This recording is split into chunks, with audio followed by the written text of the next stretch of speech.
Rise and Shine Rwanda, it's Wednesday the 18th of October.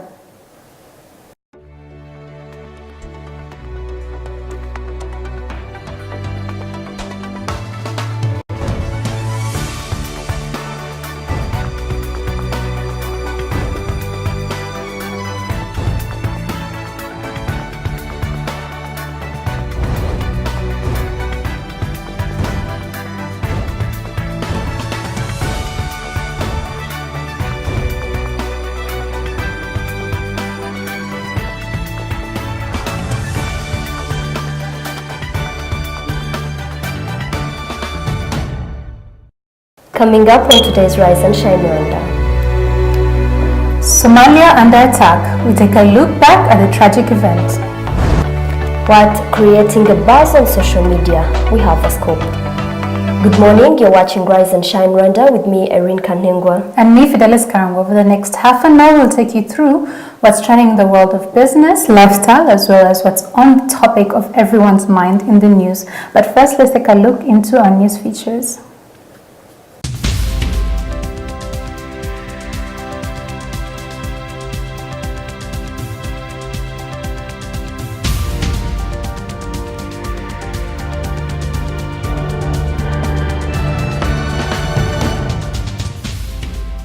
Experts have called on new momentum to fast-track free movement in African policies that govern movement of persons and services on the continent to be tailored to the current needs of Africans. The call was made on Monday in Kigali at the opening of a week-long meeting on the adoption of an African Union procedure on migration, refugees, and internally displaced people.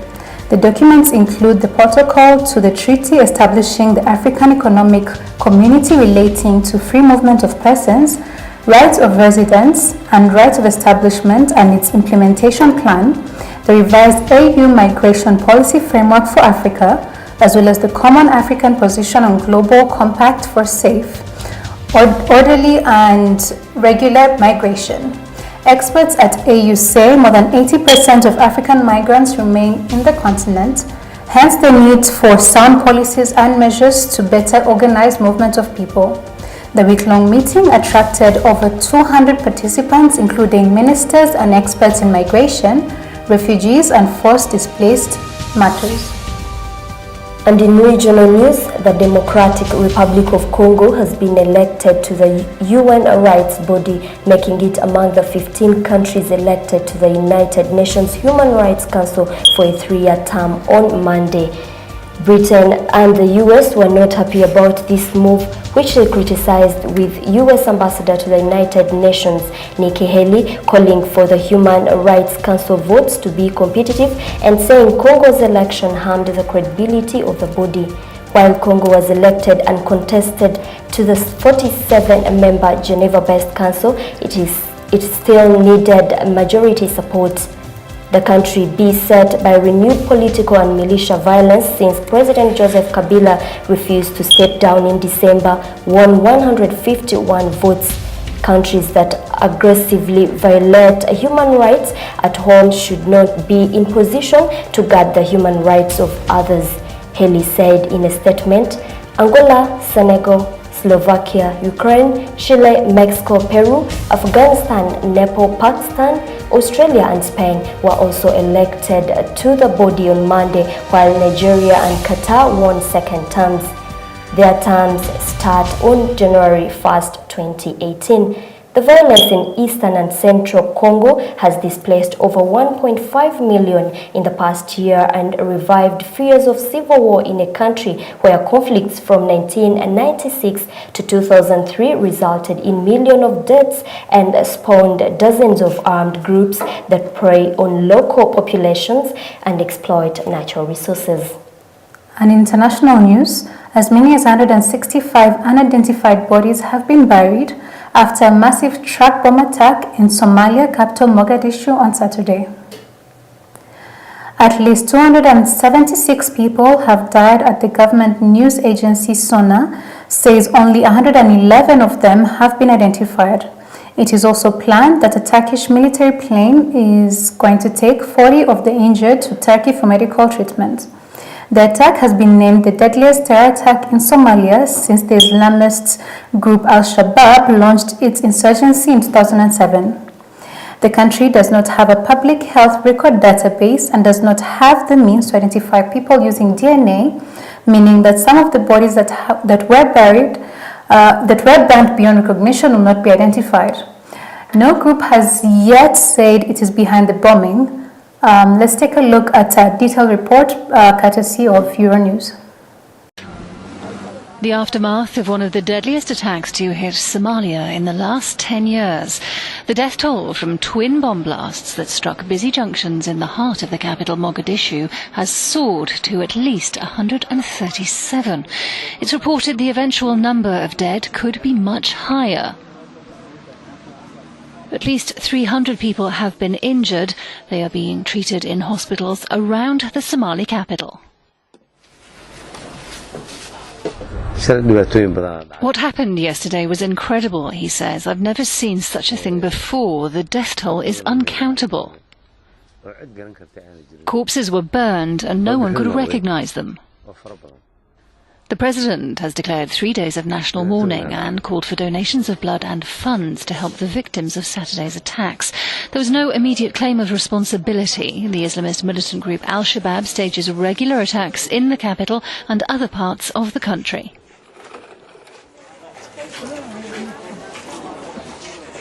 So, Irene, as you know, this particular bomb attack has been on everyone's mind, and everyone has been talking about it on social media. It has gotten a lot of attention, and it should, mostly from Africans.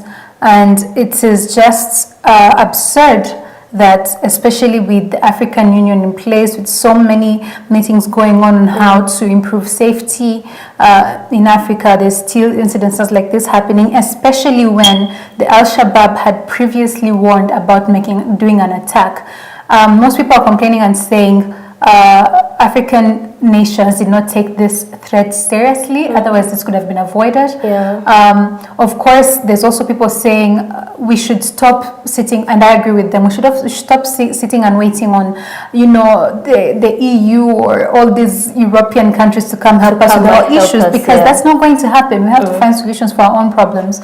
What is your take on what has happened and what could be done to avoid it? Actually, this is very sad that it is happening, and Al-Shabaab is really taking a lot of a lot of chances in our country and in our countries, and this is really sad. I think countries 300 people. Exactly. 300 people have That's been a very so huge far. number. Countries should just, like you said, we should not wait for anyone to come in and give a hand.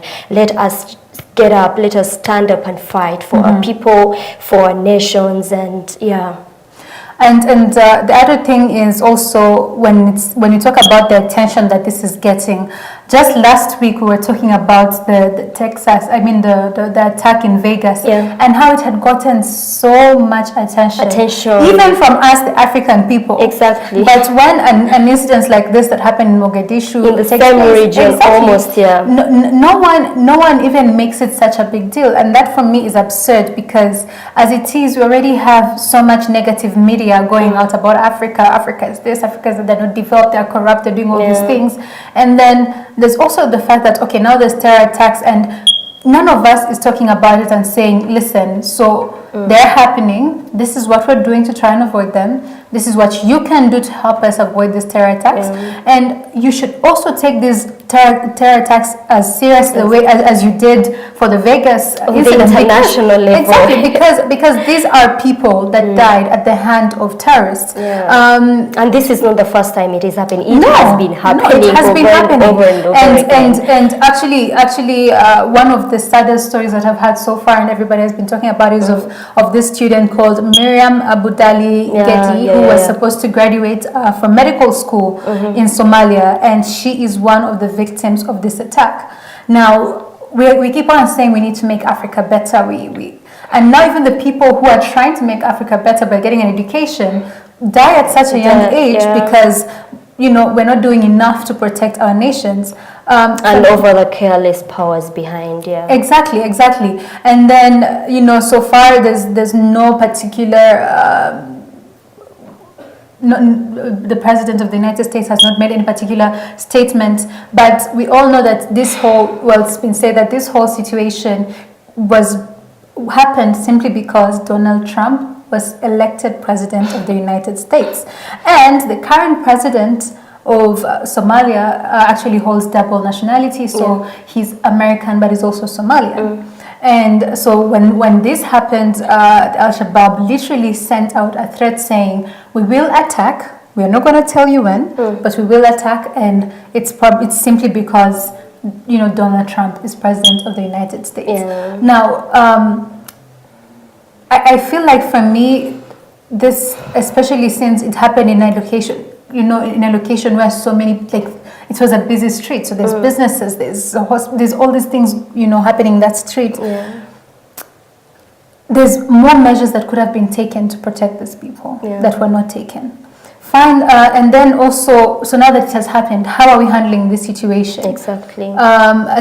Somalia doesn't have enough hospitals to take care of such big numbers of people. It has been in fights over exactly, and people just sitting back and looking on, for me, I just feel like is unacceptable. It is not funny. It is not enough at all. It's unacceptable, and the fact that. And people can do that to the same people whom I'm going to say this the way it is, but these are the same people whom during the 1994 genocide in Rwanda, it is the same thing. The world just sits back and looks on as people die. And this is just one step towards, what could possibly get worse, and, exactly. What and can even cross borders. Yes, exactly. What can we do? And for me, I feel like as African nations, we really need to come together and find answers to our problems once again. Unless you have another comment to add on this particular issue, we will be right back after the break.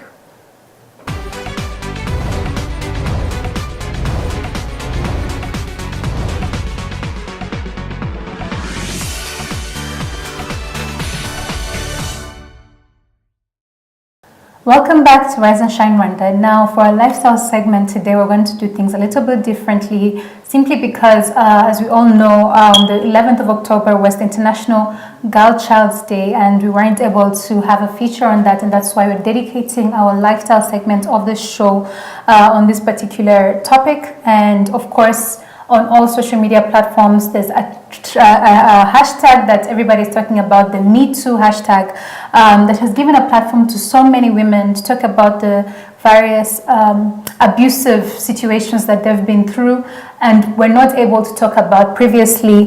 But before we get into it, let's take a look at this video that was made specifically to celebrate International Girl Child Day.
So after watching that video, I personally can so relate to this particular topic. I know you can too. For me, that hashtag, when I saw it, you know, there's a way when people hear abuse, they think it's necessarily rape, or they don't feel like it affects them directly. Simply because and I'm going to say this because this is something that I have suffered too. We have been brought up in a society where, you know, abuse is defined as someone dragging you and going to rape you or something like that. But abuse is everything. Abuse is you walking on the street in your nice dress and a man whistling at you. Exactly. Because just, you know, or says a weird word towards you. That is abuse. And we have taken it so lightly for such a long time that it is growing. And I'm sorry to say, but they always say, you know, one action triggers another. If a man can whistle at you on the street as you're walking to work or something, who says that if that man met you in the middle of the night, he cannot do something beyond a whistle? Exactly. And this is for us who, you know, as we're growing up, maybe yes, we can talk about it, yes, but there's also so many young children who go through this every day. Voiceless. Exactly. This child who is left at home on a weekend and their uncle comes to visit, and the uncle has a certain way they hug you or a certain way they touch you, and because you're growing up, you're told this is your uncle, you have to respect them. You feel like it's okay for him to touch me like that. Even if it's uncomfortable for you, you can't say anything about it because you're told, you know, this is your uncle, you have to respect him. And these situations happen all the time. What is your take on this particular topic? Actually, this is so funny that the world, as the world grows to development, so many things, so many cases come up that abuse human rights, and it is not nice at all. And I'm happy that so many voices are coming up to fight, to defend human rights, especially the girl child. Yeah, it's a nice thing. I saw so many comments on people commenting on how they've been affected, and of course, let me focus on maybe one where someone that all of us might know about, Gabrielle Union, the movie star, just commented on this hashtag herself and was talking about how she was raped while she was working as a young girl at a store because she was and she was made to feel like it was because of the way she was dressed, and according to her, she was wearing a long dress, she was wearing leggings.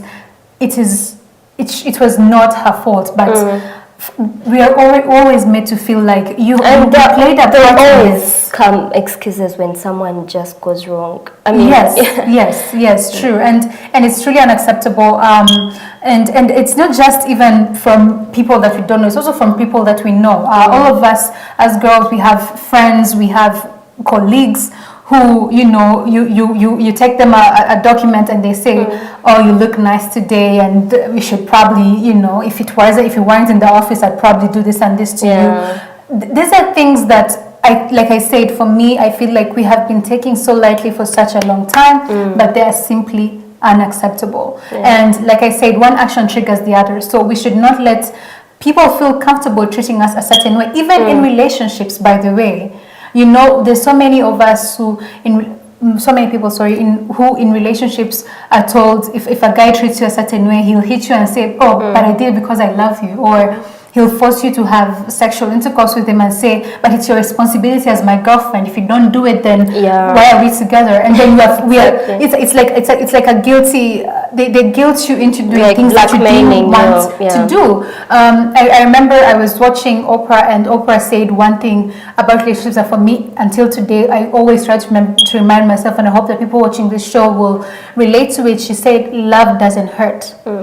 So if in a relationship where you're being abused in any way, be it mentally, be it physically, you can leave, and what you need to tell yourself is, if this hurts, it's not love, because love is not supposed to hurt.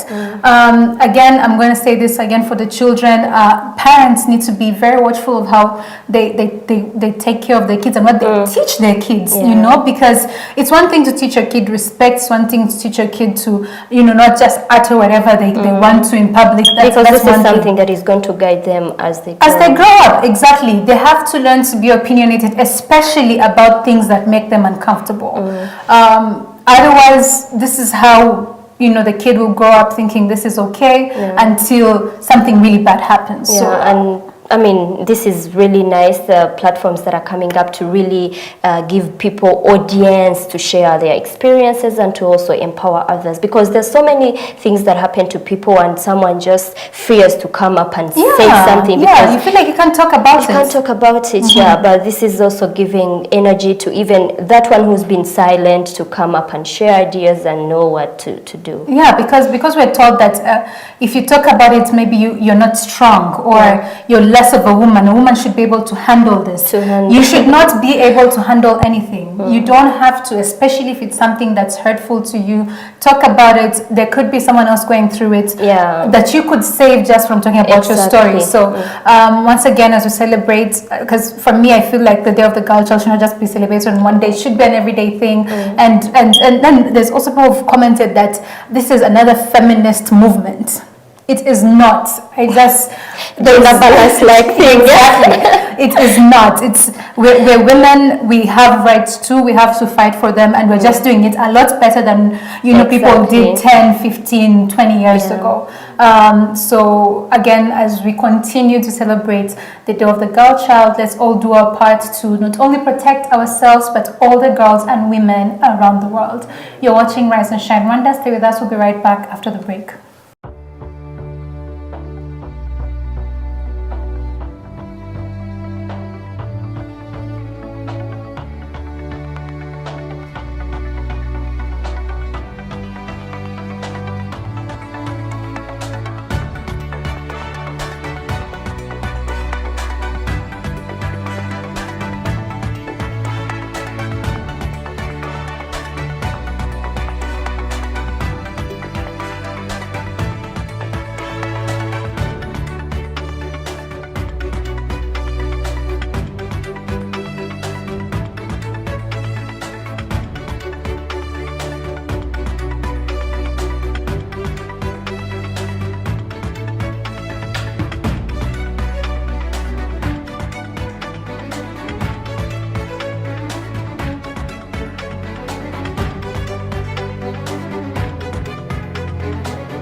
Now, don't forget to love to hear your thoughts, comments, and feedback on what we're talking about here on Rise and Shine Rwanda.